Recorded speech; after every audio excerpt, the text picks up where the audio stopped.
శ్రీమాత్రే నమః. నమస్కారం. క్రోధినామ సంవత్సర ఉగాది శుభాకాంక్షలు ప్రతి ఒక్కరికి కూడా. మనం ఉగాది గురించి కూడా గత కొన్ని ఎపిసోడ్లో తెలుసుకున్నాం. ఉగాది అంటే ఏంటి, ఏం చేయాలి, ఆ రోజు చేయవలసినవన్నీ కూడా చేసాం. ఈ సంవత్సరం, ఈ క్రోధినామ సంవత్సరం ద్వాదశ రాశి ఫలితాలన్నీ కూడా మనం తెలుసుకోబోతున్నాం. ఈసారి మనం చెప్పబోయే రాశి ఫలితాలు ఒక సంవత్సర కాలానికి ఎలా ఉంటుందో ప్రతి రాశికి ఏ సబ్జెక్ట్ వాళ్ళకి ఆ సబ్జెక్ట్ వైజ్గా చెప్పుకుంటూ వచ్చామన్నమాట. కాస్త ఓపికతో వినండి. 1 ఇయర్ది కాబట్టి కొంచెం ఓపికగా శ్రద్ధాభక్తులతో వినండి, స్కిప్ చేయకండి. అండ్ సద్గురు జ్యోతిషాలయం చెప్తున్నటువంటి ఈ యొక్క అద్భుతమైనటువంటి 1 ఇయర్ ప్రిడిక్షన్లో మా ఛానల్ చూస్తున్న ప్రతి ప్రేక్షక మిత్రులకి పేరు పేరున మీరందరూ కూడా ఆయురారోగ్య ఐశ్వర్యాలతో ఉండాలని భగవంతుని ప్రార్థిస్తున్నాం. ఇప్పటివరకు చాలామంది మన ఛానల్ చూస్తున్నారు, సబ్స్క్రైబర్స్ తక్కువ ఉన్నారు. సబ్స్క్రైబర్స్ తక్కువ ఉన్నారు. కాస్త పక్కన చూస్తూ ఉండగా మీ చేతితో ఆ సబ్స్క్రైబ్ బటన్ కొట్టండి. ఆ పక్కన ఉన్న గంట బటన్ కూడా కొట్టేసేయండి. అన్నీ మా ప్రోగ్రాంలో అన్నీ మీకు వచ్చేస్తాయి. మీకు ఈ యొక్క రాశి ఫలితం నచ్చింది కదా, మరి నచ్చినప్పుడు మనం ఏం చేయాలి? సోషల్గా ఇంకొక 10 మందికి వేయడం. దీన్ని అలాగే ఇన్స్టాలో కానీ, ఫేస్బుక్లో కానీ, వాట్సాప్లో కానీ షేర్ చేయండి. రైట్. మరి జాతకం ఎందుకు ఈ జాతకం తెలుసుకోవాలి? గోచార గ్రహస్థితులు అన్నింటిని దృష్టిలో పెట్టుకొని, అన్ని వర్గాల వారిని దృష్టిలో పెట్టుకొని మేము జాతకం చెప్పడం జరుగుతుంది. జాతకం పడుతున్న వర్షానికి గొడుగే కానీ జాతకం జీవితం కాదు. నేను ప్రతి నెల కూడా చెప్తుంటాను, ఇప్పుడు యొక్క సంవత్సర జాతకం కూడా చెప్తున్నాను. జాతకం ఎంత నమ్మాలో అంత నమ్మండి. మీ యొక్క వ్యక్తిగతమైనటువంటి జీవితంలో మీరు చేస్తున్న వృత్తిని గట్టిగా నమ్మండి. మీ యొక్క కులదైవాన్ని నమ్మండి. తప్పకుండా మీరు బాగా ఉంటారు. ఓకే, ఎవరెవరు తెలుసుకోవాలి? 21 సంవత్సరాల లోపు ఉన్న విద్యార్థులు, అది స్త్రీ పురుషులు ఎవరైనా జాతకం అడగకండి, చెప్పము. తర్వాత 60 సంవత్సరాలు పై చిలుకు వాళ్ళు అసలే అడగకండి. ఎందుకంటే మీరు గొప్ప వాళ్ళు, 60 వసంతాలు చూసుంటారు, మీకు అన్నీ తెలుసు కాబట్టి మీరు కూడా జాతకం తెలుసుకోవడం అవసరం లేదు. సాక్షాత్ మీరందరూ దైవ సమానులే. తర్వాత ఇల్లీగల్ అఫైర్స్ గురించి దయచేసి అడగకండి. గురుగారు మాకు చాలా అప్పులు ఉన్నాయండి. జాతకం చెప్పుకుంటే అప్పులు తీరదు. వ్యాపారమో ఉద్యోగమో చేస్తే అప్పులు తీరుతుంది. మీరు అప్పులు తీసుకున్న వాడి దగ్గర తిరిగి ఇచ్చే శక్తి ఉంటే అప్పు చేయండి, లేదా అప్పులు తీయకండి. అలా జాతకంలో అప్పులు తీరదు. జాతకం చూసుకుంటే కష్టపడాలి. జాతకం చెప్పించి మన దారిని కల్పించుకుంటూ మనం ముందుకు వెళ్ళాలి. రైట్. ఇప్పుడు మనం ఎవరెవరు ఎలా తెలుసుకుందాం అనేది మాత్రమే మనం పెట్టుకుంటాం. సద్గురు జ్యోతిషాలయం వారి ఈ యొక్క క్రోధినామ సంవత్సరం జ్యోతిషాస్త్రరీత్యా ద్వాదశ రాశుల్లో 12వ రాశి అయినటువంటి మీనరాశి మిత్రులారా, మీరు పూర్వాభాద్ర నక్షత్రం 4వ పాదం, ఉత్తరాభాద్ర నక్షత్రం 1, 2, 3, 4 పాదములు, రేవతి నక్షత్రం 1, 2, 3, 4 పాదాలకు సంబంధించిన మీరు ఈ క్రోధినామ సంవత్సరం మీకు శుభాశుభ ఫలితాలు ఎలా ఉన్నాయి అనుకుంటే, ఆదాయం 11, వ్యయం 5, రాజపూజ్యం 2, అవమానం 4. ఈ సంవత్సరం గ్రహస్థితులు గురుడు తృతీయ స్థానంలో స్వర్ణమూర్తిగా సంచరిస్తున్నాడు. శని కూడా ఈ సంవత్సరం అంతా రజితమూర్తిగా సంచరిస్తున్నారు. రాహుకేతులు సంవత్సరం అంతా కూడా జన్మ 7వ స్థానాల్లో తామ్రమూర్తిగా సంచరిస్తున్నారు. గ్రహస్థితులంతా అనుకూలంగా ఉన్నప్పటికీ తృతీయ స్థానంలో గురుడు పెద్దగా యోగాన్ని ఇవ్వడు. అన్ని పనుల్లో ఆటంకాలు కలిగిస్తూ ఉంటాడు. ఎదుర్కోవాల్సిన పరిస్థితి ఉంటుంది. ఏలనాటి ప్రభావం కూడా మిమ్మల్ని కొంత ఇబ్బంది కలుగజేస్తుంది.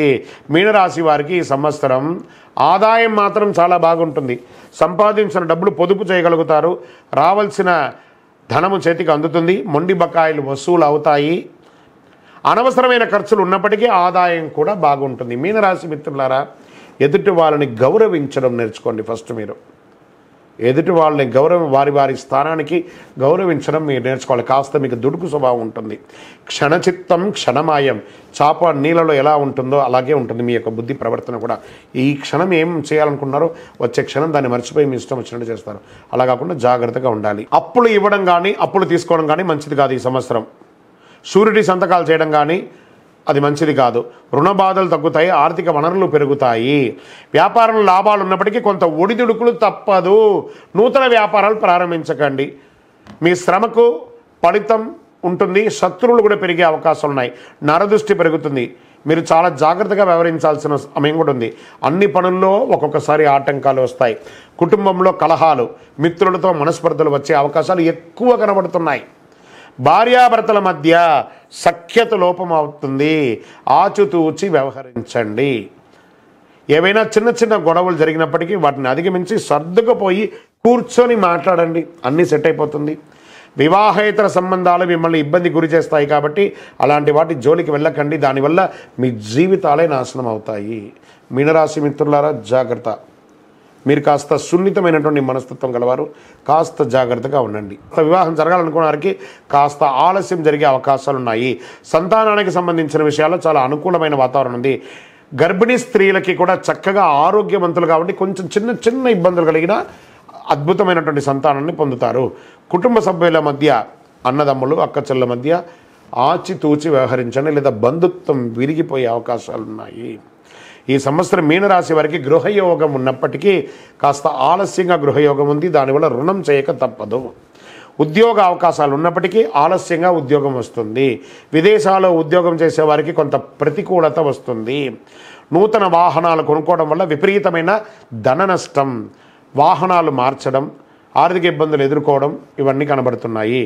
రాజకీయ నాయకులకి గడ్డు కాలం. అవకాశాలు వచ్చినట్టే వచ్చి చేజారుతుంది, మళ్ళీ వస్తుంది, మళ్ళీ పోతుంది, మళ్ళీ వస్తుంది, మళ్ళీ వస్తుంది. జాగ్రత్త. ప్రజాక్షేత్రం వెళ్ళేటప్పుడు చాలా జాగ్రత్తగా ఉండాలి. సినిమా, టీవీ, మీడియా రంగం వారికి చక్కటి అవకాశాలు కనిపిస్తున్నాయి. శ్రమకు తగ్గ ఫలితాలు ఉన్నాయి. విద్యార్థులు ఎంత కష్టపడినప్పటికీ తగిన స్థాయిలో ఆశించినంత ఫలితం పొందకపోయినా మిశ్రమ ఫలితాన్ని అయితే పొందుతారు. వాహనాలు నడిపేటప్పుడు జాగ్రత్త.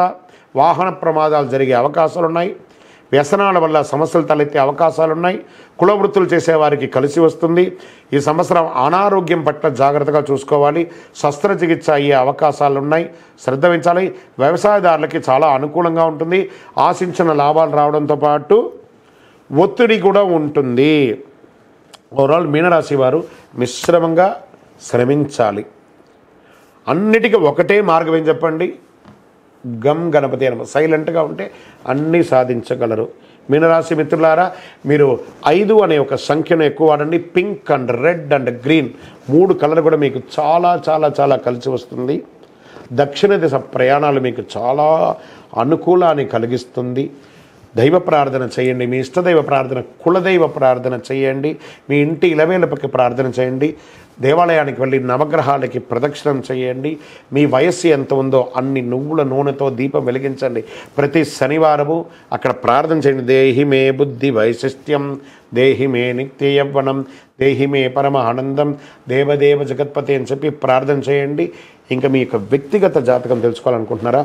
మీ పరిసర ప్రాంతాల్లో ఉన్నటువంటి సద్గురువుని సంప్రదించి తెలుసుకోండి. మా ద్వారా తెలుసుకోవాలనుకుంటే కింద ఉన్న నెంబర్కి మీ పేరు, date of birth, time of birth, place of birth WhatsApp చేయండి. మీనరాశి మిత్రులారా విజయోస్తు. ఇప్పుడు ఆపరేషన్ లేకుండానే మోకాళ్లకు ప్లాస్మా ట్రీట్మెంట్. మీ ఆర్థోపెటిక్ సమస్యలన్నిటికీ రోబోటిక్ టెక్నాలజీ ద్వారా తక్కువ ఖర్చుతో శాశ్వత పరిష్కారం. Free consultation. ప్రతి ట్రీట్మెంట్ పై 20% డిస్కౌంట్.